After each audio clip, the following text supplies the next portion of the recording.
record. Perfect. All right. Well, good afternoon, everybody. Thank you for joining the second Trail Care Academy webinar, which will be covering invasive species identification and management. My name is Rebecca Murphy from the Northern Virginia Regional Commission, NVRC, and I'm joined today by two Roberts. First, Robert Finna of Finna Trails, who's providing coordination support for the education series. And I'm also joined by Rob Wilmar today, who is a former natural resource management specialist for the National Park Service. Now retired, Rob serves as the Natural Resource Advisor and Invasive Plant Management Team Leader for the Potomac Appalachian Trail Club. I'm just going to start off by providing a little bit of general information about the education series and then pass it over to Rob to share his very extensive expertise around invasives management. So really briefly, the Trail Care Academy Education Series is hosted by NVRC, which is a regional council of 13 local governments in the Northern Virginia suburbs of Washington, D.C., from Prince William all the way up to Loudoun County in Northern Virginia, as you can see on the map to the right. We represent one of 21 planning districts that serve the Commonwealth of Virginia, and we are considered a political subdivision or government agency for the Commonwealth. Fact about NVRC, we provide regional trails programming for the region, and we also work under a cooperative agreement with the Potomac Heritage National Scenic Trail service with the National Park Service as well. So we provide support for our Heritage Trail programming in a number of ways through technical assistance, grant supports, education series such as Trail Care Academy, and other information as well.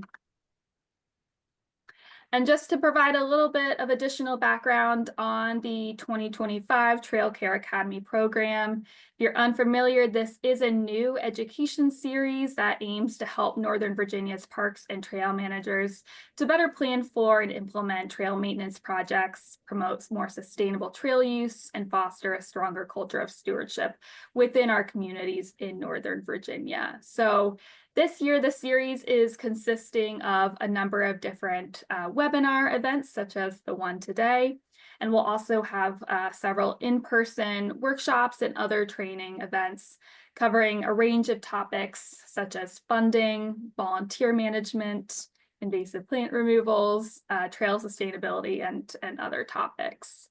And lastly, a note about the Trail Care Academy program. This has stemmed from feedback and input from Northern Virginia trail stakeholders looking for more resources, tools, and other education around trail maintenance to support their own programming within the region.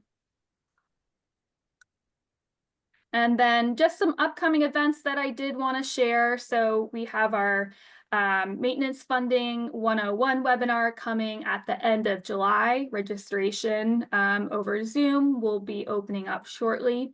We'll also have our first in-person training session on June 1st, taking place around the Loudoun County area, and this will open up in early May. We'll also have another in July, and then hopefully a viewshed training at the end of September. So if you're looking for more information about those, you can go on to potomachheritagenova.com/Trail Care Academy. And lastly, before we get going with our presentations today, today's Zoom is in the webinar format, so to involve as many of you as possible, we do ask that you put any questions into the Q&A box, or at the end of the presentation, you can raise your hand and we can take you off mute to ask your question or provide a comment. You can provide any additional comments into the chat, and it would be great if folks could put in the chat their name and affiliation, which I'll open up shortly. And again, lastly, it can be hard to track questions in the chat box if we have a lot coming in. So just please make sure to put it into the Q&A box. And with that, I'm going to go ahead and stop sharing. And I'm going to turn it over to Rob to get going on his presentation. Thank you again, Rob, for presenting today. Super. Thank you, Rebecca and Robert, both for putting this whole thing together, and also for including a webinar about invasive species in the Trail Care Academy series. So appreciate that. Just give me a second and I will master, hopefully, the Zoom technology to share my slides.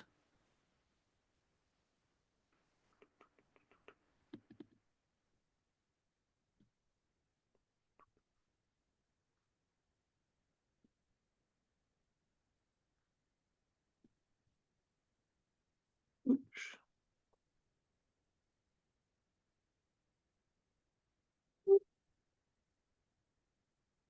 Go back here just a second. Looks good. Okay. So again, welcome everyone. Appreciate you taking time out from this beautiful day to join us for this webinar. Before we start, I think I probably should comment quickly on this opening slide because one would think, given the title Invasives and the trail, that I would have a picture of the trail surrounded by invasive plants. The plant, however, dominating this scene is the spring ephemeral white fringe Phacelia, Phacelia fimbriata. It is endemic to the southern Appalachians and can be found in great numbers, as you can see, along the Appalachian Trail in the Mount Rogers area in far southwest Virginia. So the reason that I chose this slide is to make a point, and it's a point that our PATC trail maintainers have heard me make often. And just a shout out to all those volunteers that do such a great job maintaining over 1,000 miles of trail in the Mid-Atlantic region. But it's a point that I continue to make because I think it's important, and it is this. Our trails are special, but what makes our trails really special are the lands that they pass through. Who doesn't want to take a hike on a trail like this one in the early spring?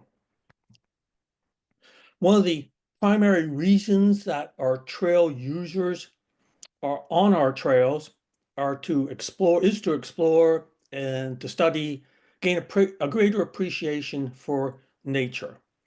Our trails provide access to the natural world. Unfortunately, our trails also provide habitat and access for many of our invasive plants. Many of our invasive plants are by definition disturbance species. They grow well in disturbed environments, areas where the native plant population, perhaps the soil biome, has been disturbed. Our trails are disturbances by definition, and in maintaining them, we must balance keeping them safe for the hikers and minimizing our disturbances to the trail's vicinity.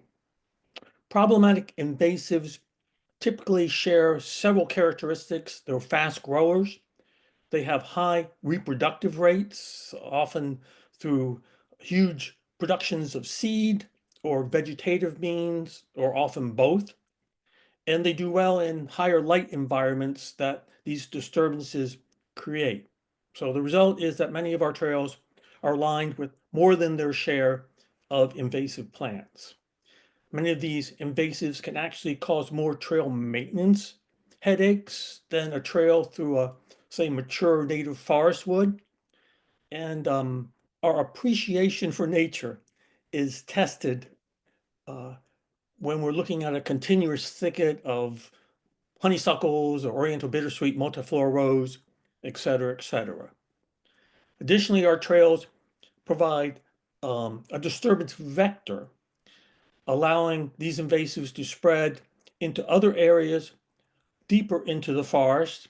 And as most of us are aware, between oak decline, emerald ash borer, hemlock woolly adelgid, leaf beach disease, hemlock woolly, et cetera, I guess, large tracts of our forest in the Mid-Atlantic are undergoing significant disturbances.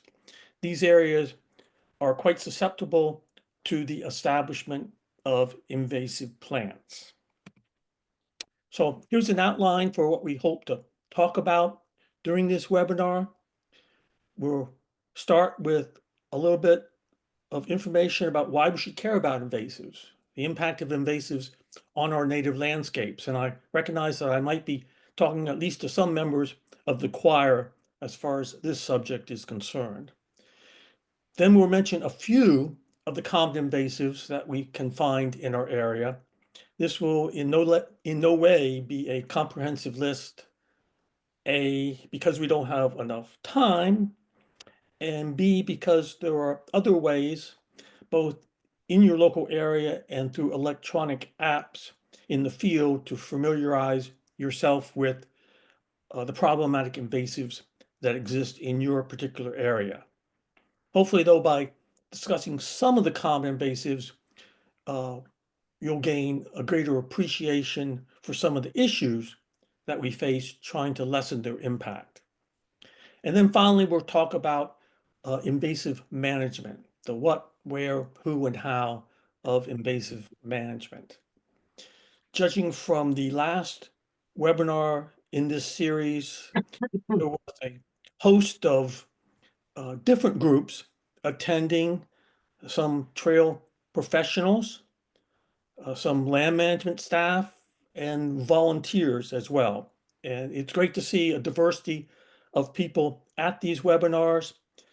I personally, as Rebecca mentioned, used to be a natural resource specialist for the National Park Service. Now I am a volunteer and serving as a natural resource advisor for the Potomac Appalachian Trail Club, where we partner with a host of federal, state, and local governments.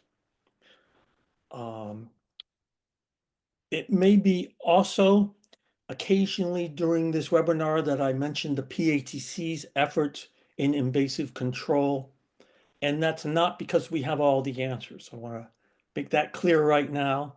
Far from that, but it is a group that I am very familiar with, and on occasion we might be doing something that's worth sharing. So I'm going to stop sharing my face so I don't get to see that all the time and concentrate on these slides. I think to understand the problems that are presented by invasives, it helps to have an appreciation for our native landscapes, our native ecosystems. These are systems that evolved over a long period of time due to the countless, and I use that term almost literally, countless interactions between living organisms, plants, animals, fungi, and bacteria, and between these living organisms and their environment. As you would expect with the countless interactions, some of these interactions we understand quite well at the current time. Some we are just starting to understand. There's been a number of breakthroughs with many plant-to-plant and plant-to-fungi interactions in recent years that have gained a lot of attention. Many of the ecosystem's interactions, however, we are completely ignorant of at this time. Add a problematic invasive to this ecosystem and interactions break down, parts go missing, much change can occur.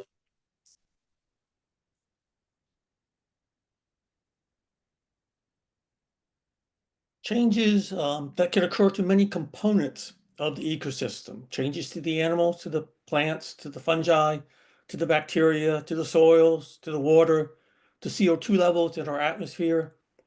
Some of these impacts, again, we have documented already.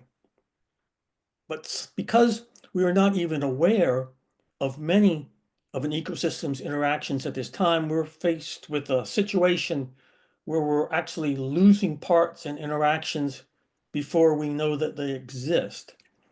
And that's not always the ideal situation to find yourself in. So some of these changes brought on by invasives are quite visible to all. Natives can be outcompeted for resources by some invasives. I think anyone who's walked by a carpet of Japanese stilt grass or wavy leaf, or past a thicket of autumn olive, multiflora rose, or a forest of dead ash trees has seen the loss of biodiversity that's caused by invasives. Some of the changes, however, are much more subtle. Changes to soil microbial communities and function, changes to soil chemistry, nutrient recycling, ecosystem function, changes to water quality, et cetera, et cetera, et cetera. Flora of Virginia, which in Virginia is certainly our great resource for many things botanical, lists 754 plants in Virginia that are non-native. That's about a little over 20%. Most of these non-natives are not ecologically problematic. 87, about 2% of Virginia plants, however, are considered both non-native and invasive. So some of the invasives are familiar names and potentially familiar faces. They've been in this country since colonial times. Some of these invasives are relatively newcomers that maybe you haven't even met. Unfortunately, you probably will soon. The invasive species again share several characteristics: fast, rapid growth rates, high reproductive capabilities, often both vegetatively and sexually, and importantly, the lack of local predators. So what I'd like to do now is look at a few of our problematic invasives. And while no one's accused me of being a timely guy, although I am taking a note of the time of this webinar, I think I'm going to discuss these invasives in the order of their introduction into this country. So multiflora rose will be our invasive shrub of the day. It is a common invasive. Many of us have encountered it, particularly in disturbed environments. Again, your disturbance species. It is our most aromatically pleasing invasive when flowering, but the compound alternate leaves with the fringe stipules that you see in that lower left-hand picture, the toothed leaflets, and then those thorns that are shaped like the dorsal fin of a shark, are excellent ID characteristics, those thorns, particularly during the winter time. So this is the invasive that many of you might be aware fights back perhaps the most when you're trying to remove it. But it's also an invasive that does lend itself to both chemical and mechanical control, although one may be more efficient than the other. Multiflora rose introduced many times since the late 1700s as both a garden plant and a rootstock for ornamental roses. Interestingly, on many of the invasive species websites, 1866 for some reason is noted as the introductory date for the species into the US, but I will point out that it is also listed in the second edition. I believe that's the 1811 edition of the catalog for the Elgin Botanical Garden in New York. So this species has been in the country well before the Civil War. It is a large plant. Individual plants can produce as many as 100,000 or more seeds per year. The seeds are quite long-lived in the seed bank. Multiflora rose can reproduce both sexually with seed production and also vegetatively. Does this by a process known as layering. So similar to wineberries, the arching root tips can come into contact with the ground and begin rooting. Multiflora rose can also resprout from the root crown. This upper picture shows some of that resprouting going on from a cut stem.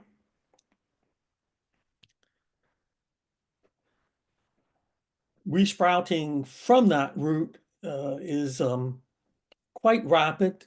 In fact, in a matter of a year or perhaps two, the resprouting can present even more of a time-intensive problem to deal with than the original problem. So treating this species with cut stems with an herbicide or simply removing mechanically the root crown itself solves this resprouting from the root crown. On many of the lands of our partners, I want to point out we do not recommend, or we do not actually dig out the root crown, as digging is not permitted. But if you simply insert a lopper into the ground and cut the anchor roots and pull the root crown out, that works just as well in most cases. Tree of Heaven, excuse me, Tree of Heaven is our invasive plant of the day, and it's another common invasive in our area that many of us are aware of.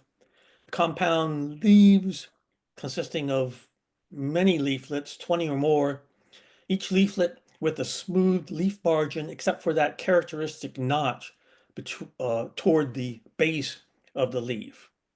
Has a smooth gray bark, and of course that smooth gray bark is often covered with the invasive spotted lanternfly now in the late summer. Tree of Heaven is usually a dioecious species, meaning that each tree is either a male or a female. It's, of course, the females that produce these copious amounts of seed that you see in the lower right-hand picture. Tree of Heaven was introduced in 1794 in Philadelphia as an exotic ornamental fast-growing shade tree. Who doesn't want that in their yard? The females, again, can reproduce copiously. It's been estimated that a large female can produce as many as 1 million seeds annually.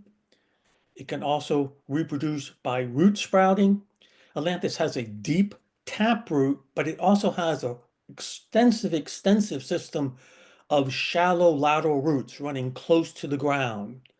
So cutting the trunk will stimulate increased root and stump sprouting. This is a prime example of a problematic invasive. Species are not problematic because they're easy to get rid of. Some of these invasives, I like to say, are like Greek monsters. You cut off their head and dozens of new ones appear. And because of all its sprouting along this extensive lateral root system, Ailanthus presents a real challenge for mechanical removal.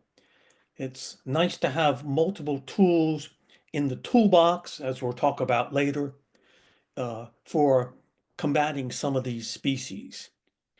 Here you see a picture of someone performing a hack and squirt operation, which is a common treatment for ailanthus trees, whereby one person with a hatchet will put a series of cuts around the tree, leaving some space between cuts. Another person will come in behind and spray a little herbicide into the cut.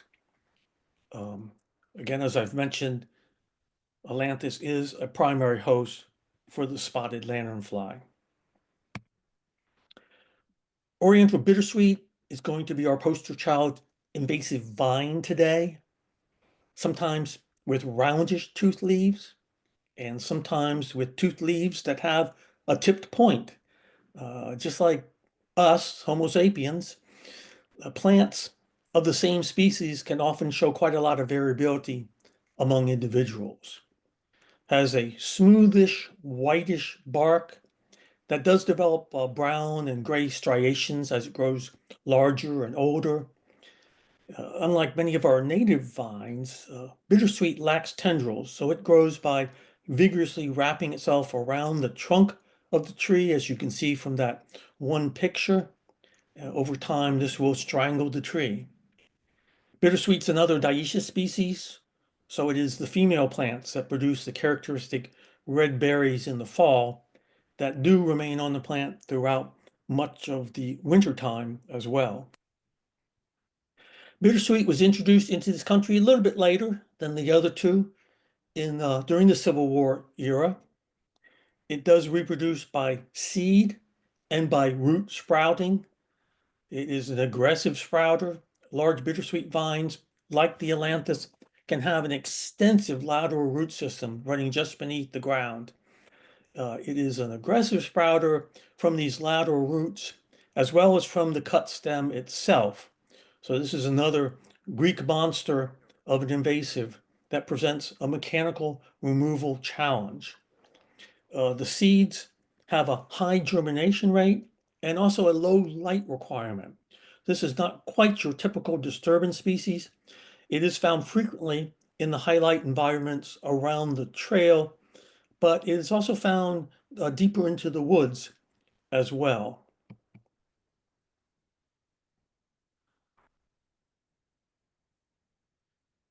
So unlike the other three invasives that I've been talking about, wavy leaf basket grass is a relatively newcomer to our country. About the only good thing that I can say about it is it's actually fairly easy to identify for a grass. It has a kind of a creeping spread across the forest floor, which distinguishes itself from many of the more upright grasses in our area. And I don't speak Latin well, but undilatifolious, I believe, means wavy leaves occurring laterally across the relatively broad leaf. So it's the wavy leaves and the whitish hairs along its stem that make identification, again, pretty easy, if not easy to control. First discovered in the US in the 1990s in Patapsco Valley State Park, found in Shenandoah beginning in 2006. This is perhaps the most problematic new invasive plant that we've faced in 100 years. It's Japanese stiltgrass on steroids, I like to say. Unlike stiltgrass, which is an annual, wavy leaf is a perennial. It's able to reproduce both vegetatively via stolons, so think strawberry runners, and also by seed. The vegetative spread allows small patches of wavy leaf to become larger patches and larger patches of wavy leaf, ultimately covering tens of acres of the forest floor. The seeds are very sticky, they're very small, and they're very numerous. Um, it is well adapted to a low light, high leaf litter environment. So wavy leaf is definitely not your disturbance species and can and does invade mature woodlands. As you can see from here, its current distribution is limited to the mid-Atlantic. It is growing by the year. Potential distribution, as the image on the right indicates, is much, much larger. So now we're going to talk about actually a non-plant invasive, and my apologies for not talking more about non-plant invasives, but A, they present more of a control challenge, and B, I am a plant ecologist by training, so I tend to have a plant bias. So this may not be the one that you thought I was going to talk about, but I think it's an important one. Beech leaf disease was first discovered in Ohio in 2012. It's caused by a microscopic nematode that lives in the leaf and the leaf buds. It was first confirmed in Virginia in Prince William County in 2021. And as you can see from this insert in here, it is currently restricted to pretty much the northern counties of Virginia, except for this one outlier. So that is Loudoun, Prince William, Fairfax, Prince William, and Strafford counties. And just last year, we discovered it along the Appalachian Trail in Clark County as well. Now, given the extent of our discoveries in multiple locations and the advanced state of the disease on the beaches themselves, I'm pretty sure that it's been in Clark County for several years and we just missed it in previous years. I would expect beach leaf disease to continue to spread in Virginia each year. Its symptoms include dark bands between the leaf veins that you can see in this one picture, a thickened, deformed leaves, a thinning canopy, and eventually death. I will say if you're living or walking in a county other than the ones that are colored, and you do notice beaches this year with these characteristics, it's a good idea to uh, contact your local extension agent so that the Virginia Department of Forestry is able to keep track of the spread of this disease. Okay, I'm going to transition to the management section of this webinar now, and I want to first point out an obvious. No matter who is doing the control work, identification is essential. So don't control if you're unsure of the identification. Don't control without knowing the policies in place by the landowner or the land management agency. Field guides, apps, and there are plenty of them, Flora Virginia, Seek, iNaturalist, etc., are always helpful for plant ID purposes. And these apps are getting smarter and smarter every year. It's always, however, nice to go out into the field with someone who knows their plants. So field trips with a weed warrior group or given at a nature center or through a PATC invasive meetup group is always helpful to improve your ID skills with invasives. So the what, where, who, and how of invasive management. And we talked about the need to be able to identify individual invasive species. So this allows us to ask what is the problem, to what extent is the problem, and where is the problem. As they say in AA, understanding you have a problem is the first step in solving the problem. While not absolutely necessary, mapping or some type of surveying can be extremely helpful in understanding the what and where and the extent and impact of the problem. So mapping can also be used to guide future control efforts. To the right, you see some of our wavy leaf mapping in the vicinity of Ashby Gap. For the last 5 years, PATC has had volunteers using the Field Maps app monitor the AT between Shenandoah National Park up into Maryland, mapping and removing wavy leaf from the vicinity of the trail. Once you have an understanding of the problem, you can start thinking about priorities. What are our priorities? Are there certain invasives for a host of different reasons that we should be paying more attention to than others? Where are our priorities? Are there certain areas that are more important to protect than others?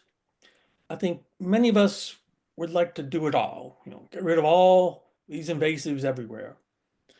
But equally important is to add a little bit of reason and a little bit of reality to the problem.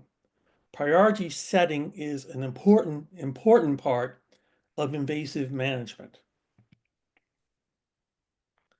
So what are these potential priority considerations? That does depend on the different land management agencies. It could be areas of high ecological significance, could be species of special concern. Certainly wavy leaf might fall into that category at the current time. Maybe there are some species that are more cost effective to remove than others. Maybe there are some species that have been determined to have a greater impact on your environment than others. Areas around trails or high visitor use areas might be a high priority for your agency. We have talked about trails being invasive vectors for invasive spread, and perhaps the best example of this is a long distance hiker picking up a wavy leaf seed in Virginia and having it drop off somewhere in upper state Pennsylvania or New York. Areas of high volunteer or park neighbor interest might be a priority. I think you're going to hope that you can merge this latter priority, uh, areas of high volunteer and neighbor interest, with, say, areas of high ecological significance that would kill two birds with one stone. Sometimes you can do that, and sometimes you can't.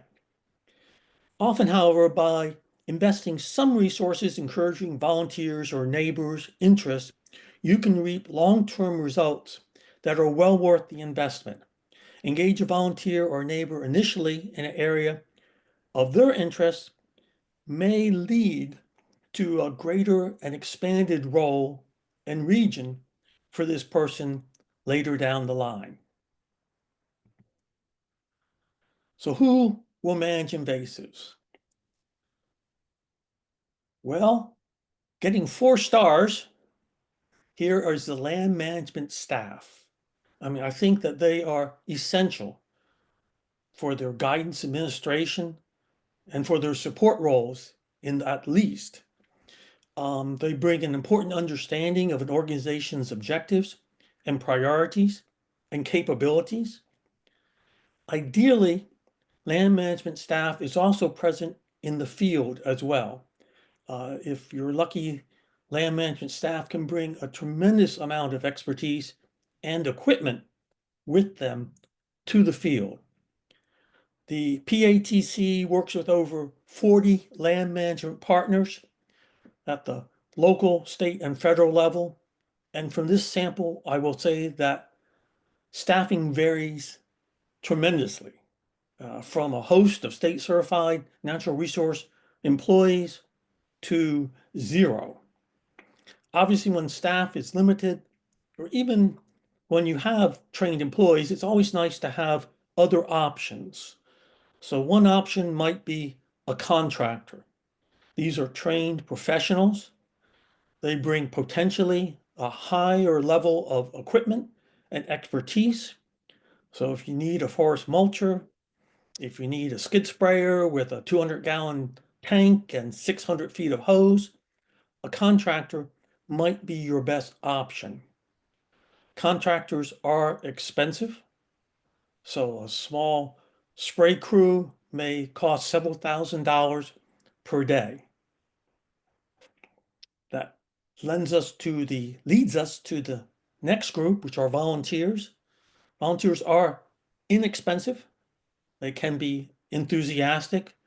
They do require training and equipment supervision, and they had variable work schedules. It's probably not realistic to think that a volunteer is going to work 40 hours a week, or a volunteer is going to stay working for your agency year after year after year. Very much. Ideal world, of course, you have all 3 groups working on the problem. An important point I want to make, if you do have that situation of multiple groups working on invasive control, is that you remember the 3 C's: communications, coordination, and cooperation between the different groups. That's just essential. Okay, how to manage the problem. We've talked about this a little bit before. Basically, there are 2 types of tools that exist in the invasive control toolbox: mechanical and chemical controls. Mechanical control, depending on the target, can be effective. It can involve a larger and a broader participation pool. Some volunteers may be hesitant to use pesticides. Some employees may not have the training to use pesticides. Generally, a mechanical control requires less equipment and training. Mechanical control, however, can be less efficient and may not be as effective as chemical control. So chemical control, again, tends to be more efficient, can be much more effective depending on the species. It does require specialized equipment and training. As far as the two methods, chemical and mechanical control, are concerned, I don't believe it's an either-or situation. Any effective integrated pest management plan looks at the problem and takes a holistic approach to addressing the challenge. It is nice to have both mechanical and chemical control options, however. The PATC's invasive plant management team, which consists of volunteers, including state certified applicators, is able to utilize both chemical and mechanical methods to control invasive plants. Because of their broader appeal and their effectiveness with some species, you may have more individuals interested and or involved in mechanical invasive control than chemical. As far as who's doing the work, obviously volunteers can play an important role in mechanical removal activities. And there are lots of great ways to involve volunteers through meetup groups, through regularly scheduled workshops or trail adoption programs. Available to all of our trail maintainers is the Invasive Management and ID Guide that we have developed in conjunction with many of our land management partners. It lists 13 of the nation's, or excuse me, the region's most problematic invasive plants with ID and mechanical removal tips. It's available in electronic format to all via the PATC website, www.patc.net. So the guide can be loaded onto your phone and carried out into the field. Again, with ID tips and accepted mechanical removal practices that have been approved by our land management partners. Okay, chemical control. We'll talk a little bit about chemical control, and these next few slides are a little bit dense, and it is middle of the afternoon, but it is an important subject to understand. Overall pesticide use in the US is regulated by the EPA. However, pesticide certification, among other things, is delegated to the states. And in the state of Virginia, that's the Department of Agriculture and Consumer Services. In Virginia, there are two basic types of certification level.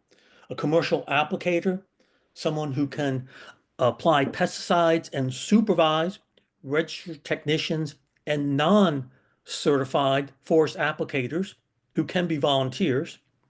The volunteers must be under the direct on-site supervision of a commercial applicator. The other type of certification level is the registered technician. So these are folks who can independently apply pesticides under a commercial applicator. Commercial applicator does not have to be present on the site. In addition, VDAX requires commercial applicators and registered technicians to be employed by a company that holds a pesticide business license or by a government agency. And yes, volunteers with a state, local, or federal agency in Virginia can qualify as employees, even if they're not getting paid. And yes, volunteers can become commercial applicators or registered technicians. In fact, if you are a volunteer and are serious about helping control invasives on public land, it's my opinion that working with your local land management agency and getting state certified is by far the best road forward.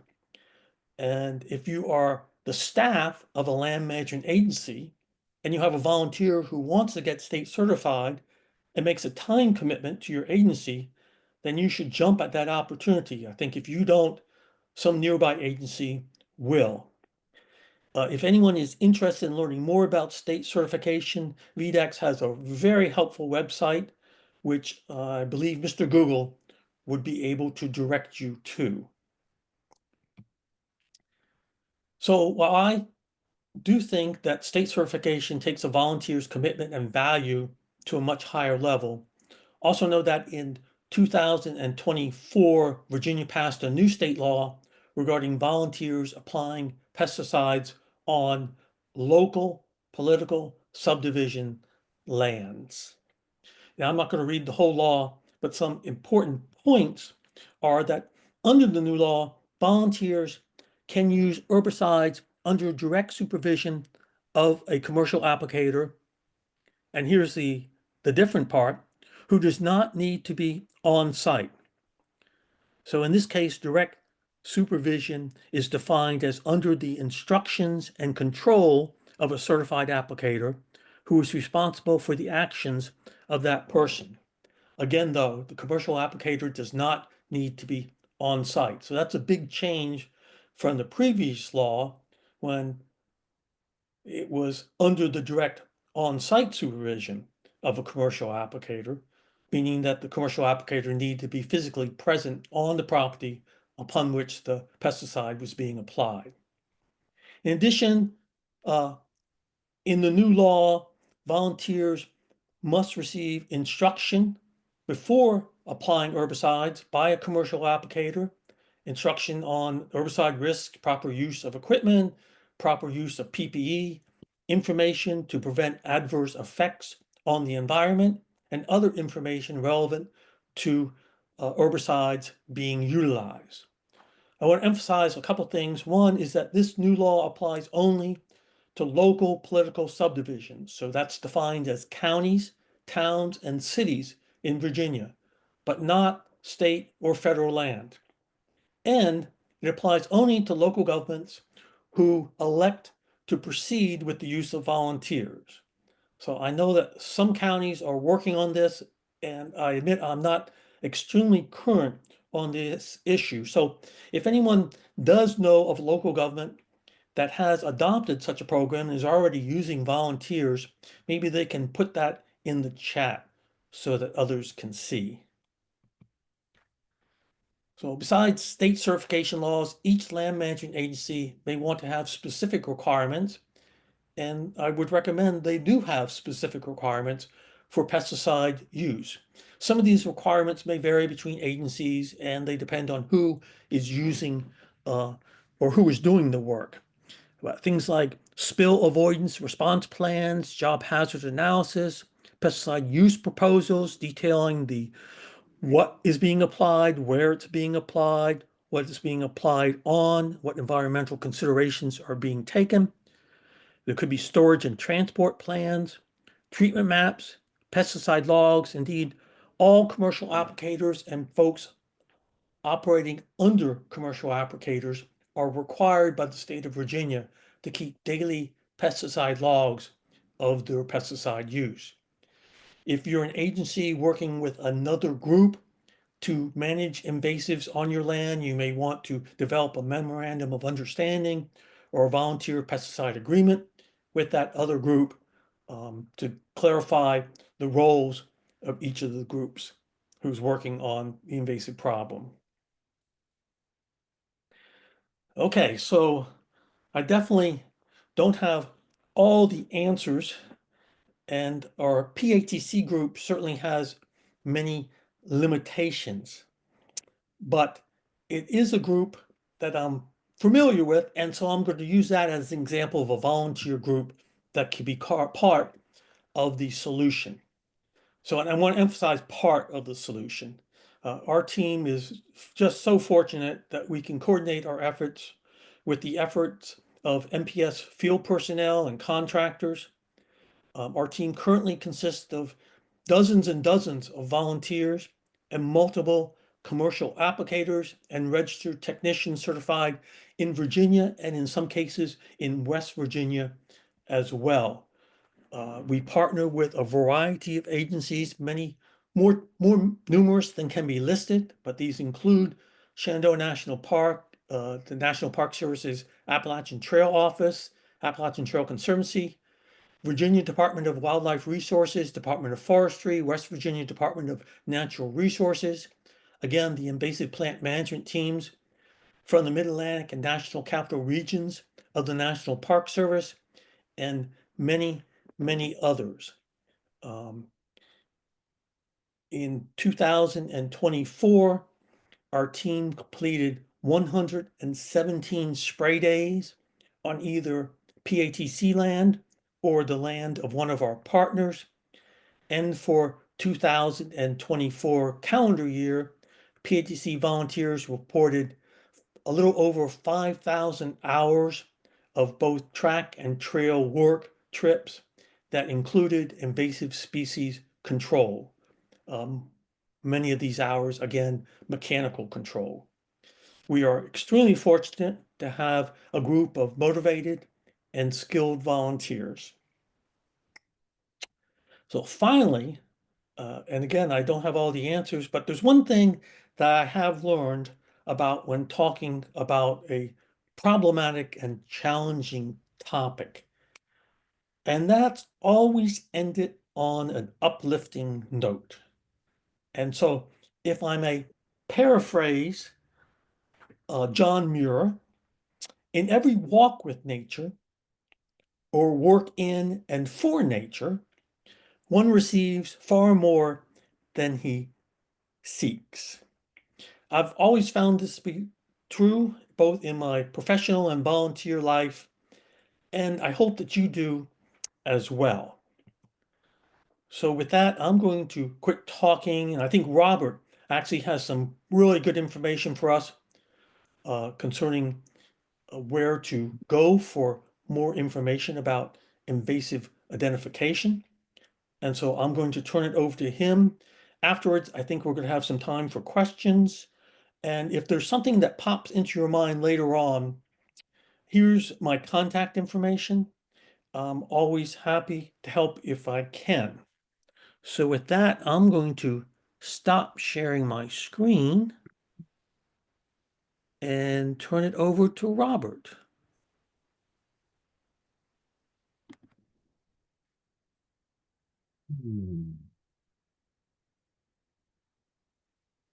Well, thanks a lot, Rob, for that very insightful presentation. And I expect that your team and all the people listening will now have the invasives under control next time I'm out Yeah, hiking. yeah. They'll all magically be gone. All magically be gone. So this is why I'm on the trail building and maintenance side and not the invasive side, because at least there's hope for the future for us. Anyway, so one of our partners in this project is the National Park Service, and more locally, the George Washington Memorial Parkway. And they have shared with me a couple of slides here about their Weed Warrior volunteer program. And I took this training a few years ago, hands-on training out along the GW Parkway, and we identified invasive species and worked on removing them. So I think it's very useful as a hands-on learning opportunity. So basically, there's only two slides. It just shows how you can get the training, and the person to talk to is down here. Myra Sturzacker, that's her email address. She's at least when I did it, she was the trainer, and she's the GWMP naturalist. And we can go to the next slide. Oh, And Robert, are you able to share your slides? no, I thought I was. Let's try again.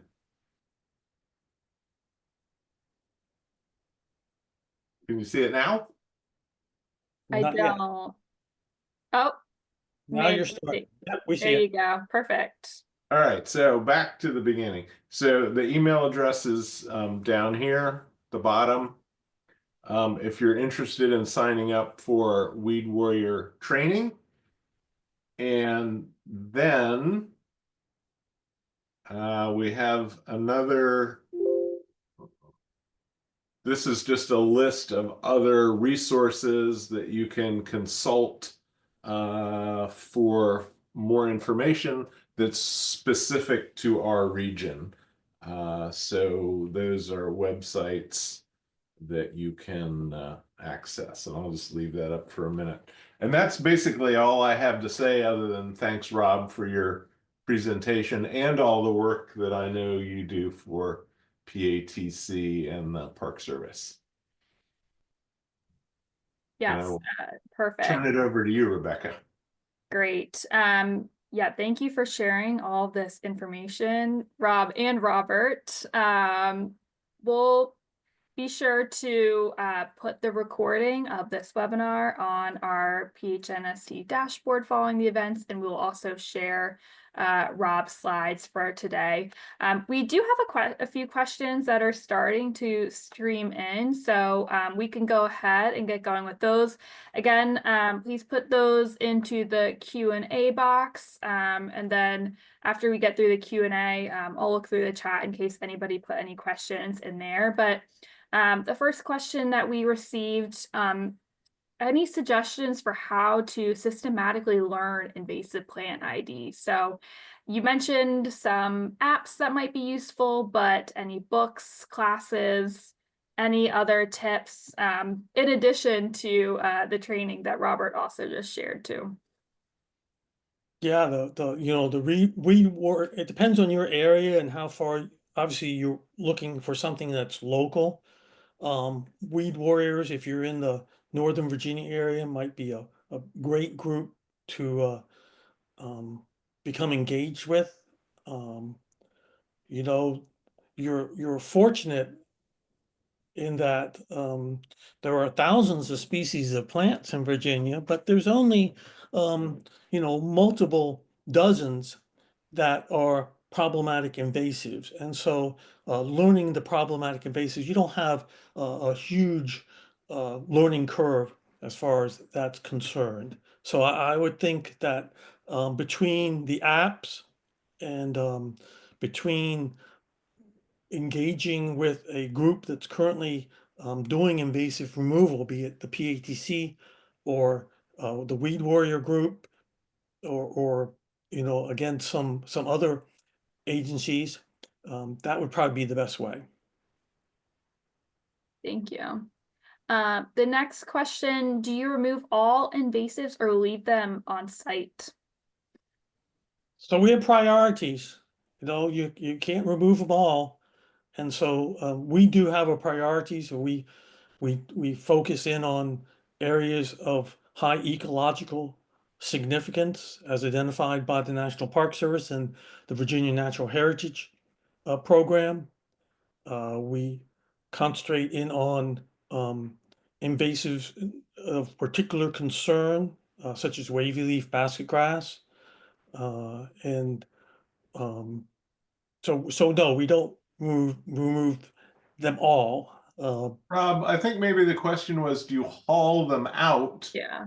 the stuff that you Oh, pull or cut, or oh, can I'm you leave sorry. them on site? I'm sorry. No, we pretty much leave them on site. So the exception would be if you're maybe removing garlic mustard after the seeds have begun to develop, then you're going to want to bag those and remove them.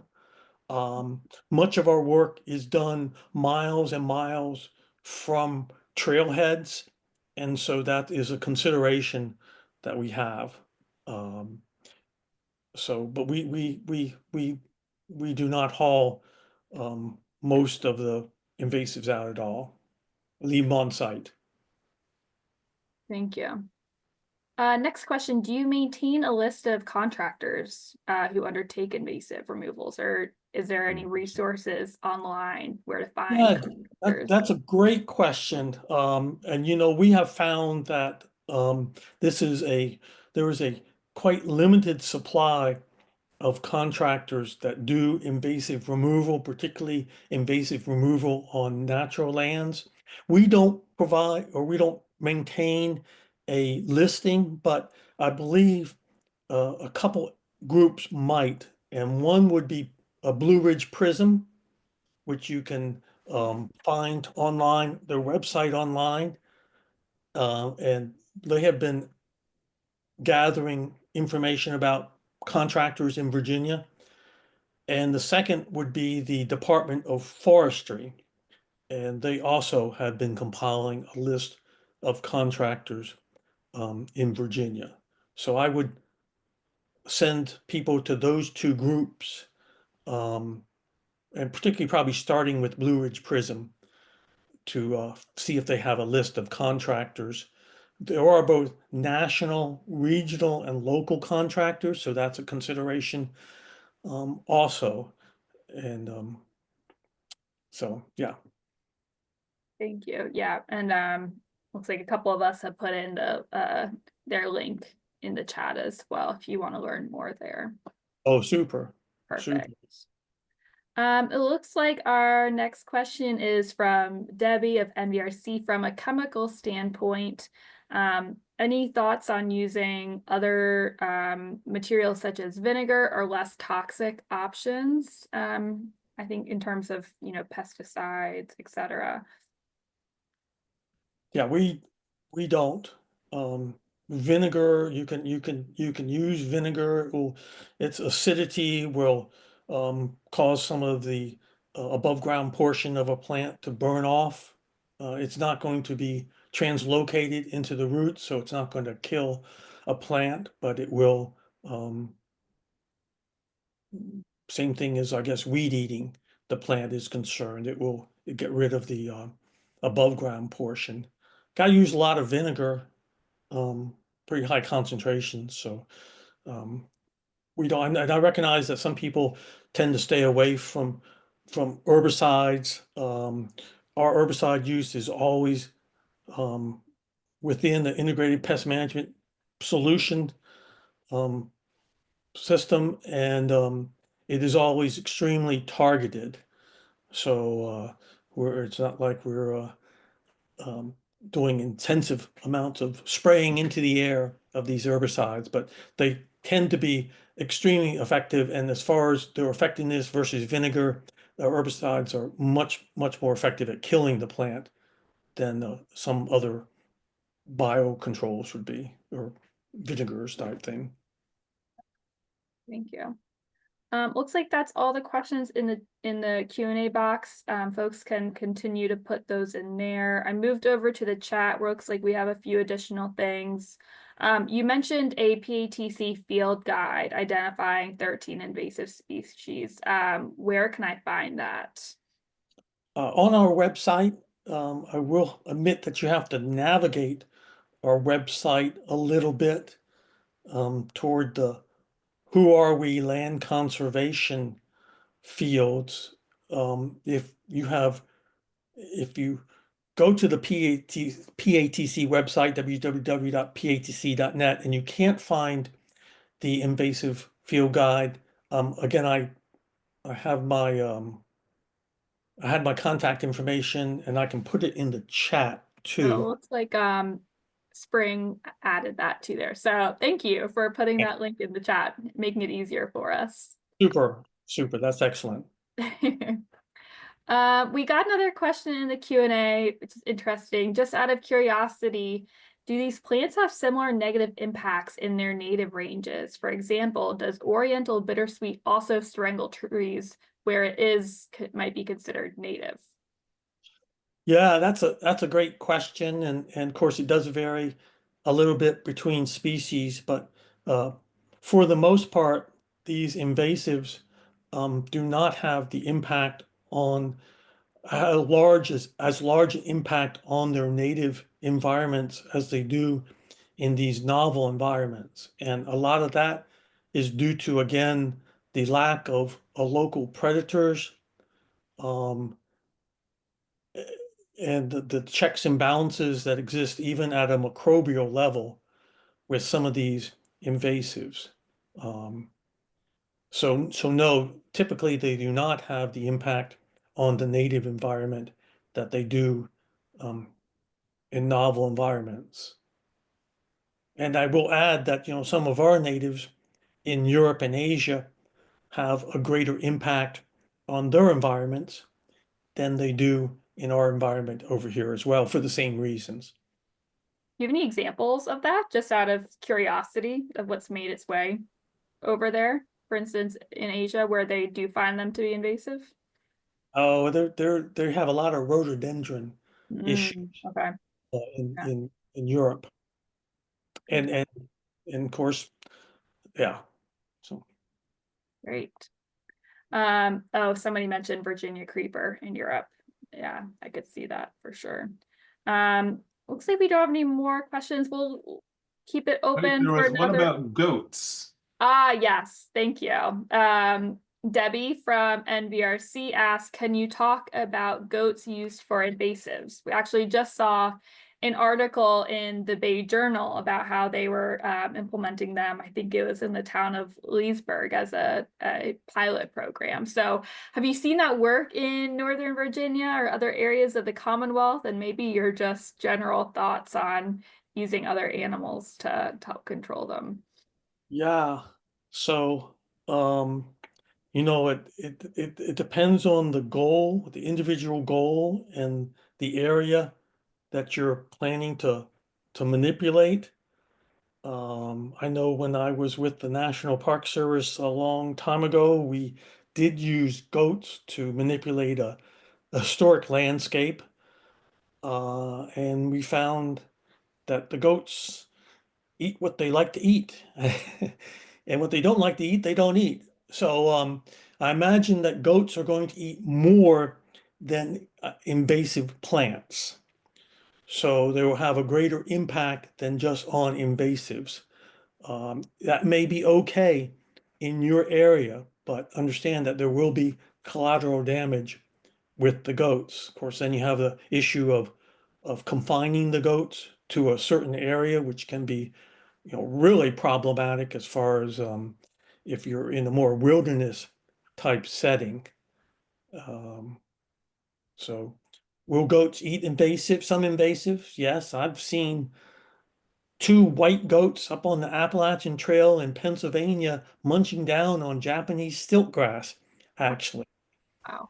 So they sometimes will eat invasives, but I don't I don't see them as, you know, um, much of an answer for this problem in the future. Thank you. One person did note that Fredericksburg is using goats at one of their parks, but not for invasive, just to eat a general overgrown area, which I think based off of what you said makes a lot of sense, since they will eat just about anything. Yeah, yeah. Perfect. We have, another minute or two for questions. Ann O'Neill from NPS did also make a note in the chat that there are Facebook groups for invasives removal called Invasive Plant ID and Removal. And then she's right, Rock Creek Park also has a weed warrior program if you live in that vicinity as well. So it sounds like there's a number of different programs and opportunities out there if you are interested in getting involved. And I think with that, we'll give another minute for any additional questions. But while we wait for any final materials to come in, just a reminder that this presentation and then the recording will be added to the Potomac Heritage Nova dashboard following the event. We've gotten a lot of good information in the chat, so I'll also include some of those links on the dashboard page as well following the event. And then lastly, just a note as well, after the webinar ends, you will receive a feedback form. So it'd be wonderful if we could get any input and thoughts from today's webinar as well. But looks like we have a few more folks that had questions for you. So another question from Marion, do you suggest to plant after invasives are removed? Yeah, again, that depends on how large an area we're talking about, and your goals with restoration. Is there a native seed bank already in place?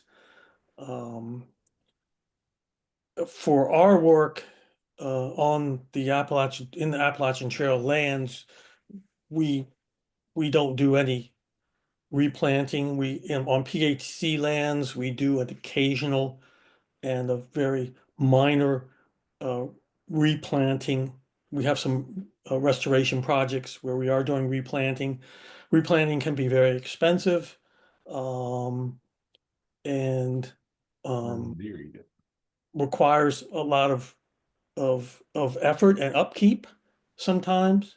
Um, so that's simply the the decision that every land manager or landowner has to make about whether what's going to, after you remove the invasives, what's going to come up. And I will say this, I don't think I mentioned that, all these invasives, because of the extended seed bank that they have, because of their uh, superhuman resprouting capabilities, you're not going to go in and remove invasives in the area 1 year and think that life is good.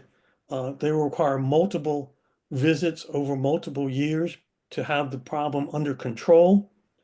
And so, sometimes uh, if you do decide you're going to replant and you replant after year one of control, your replantings are going to struggle because of the amount of uh, resurge of invasives that occurs from the seed bank and from potentially resprouting.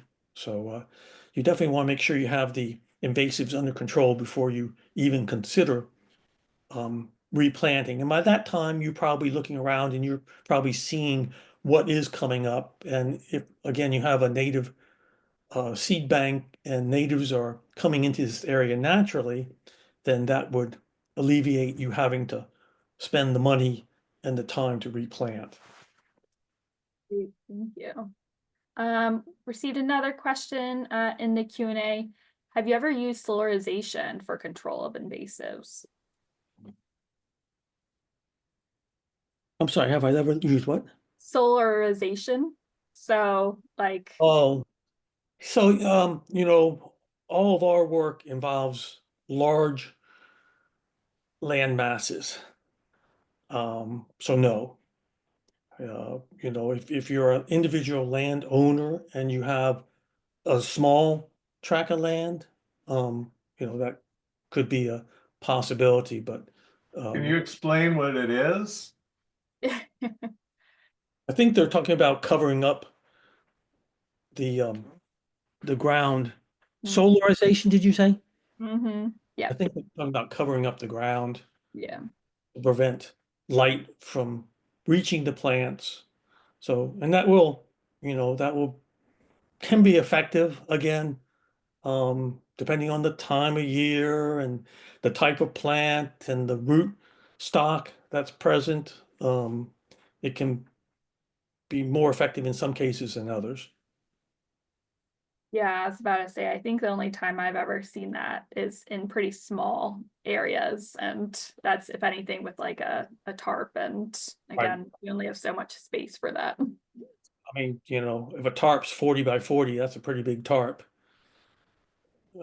We haven't found any 20-acre tarps yet. So, That'd be and impressive. there's always natives in the area that we are treating as well. Um, so So yeah, it is possible with, again, small areas for landowners. Yeah, thank you. Looks like we have one more thing in the chat here, asking about any strategies to encourage communities to plant natives versus non-natives. And I'll say Plant Nova Natives is an excellent resource for that. I'll put their website in the chat, but they have a ton of resources, educational tools, and also like education volunteer opportunities, including invasives removals, now that I think about it. And so I'll put their information in the list of resources following the event as well. Any other thoughts on that, Again, Rob? Blue Ridge Prism is an excellent source for information. And there are a whole bunch of HOAs that are concerned about the planting of invasives and trying to encourage the use of native plants. Mhm. Um, there's also, of course, opposition to this. And so I don't tend to get involved in HOA politics much at all. Um, but yeah, it's building that argument for the beauty of native plants and the resilience of native plants. Um, it's it's a tough one sometimes to reach for people who have grown up, just thinking the bigger the flower, the better. Um, so I think we are making progress in Virginia. I know there's a new law just passed that nurseries now have to at least put a label on invasive species that they're selling. But there's still a whole host of invasive species that you can go to your local nursery and buy. So, And then there's a mention homegrown national park program too is another resource in there. So thank you all for including such helpful information in the chat too. yeah, Perfect. Again, we'll give it maybe a couple more seconds if there's any other questions in the chat, but while we're giving another second or two, thank you so much again, Rob and Robert, for sharing this information today. It's great to see a lot of master naturalist groups on the call, some volunteer organizations. So we hope that you found the information useful and some tidbits of information and resources that you can take away into your own programs as well. With that, I don't see anything else. So I think that we can call it a day. I'm going to go ahead and stop recording here.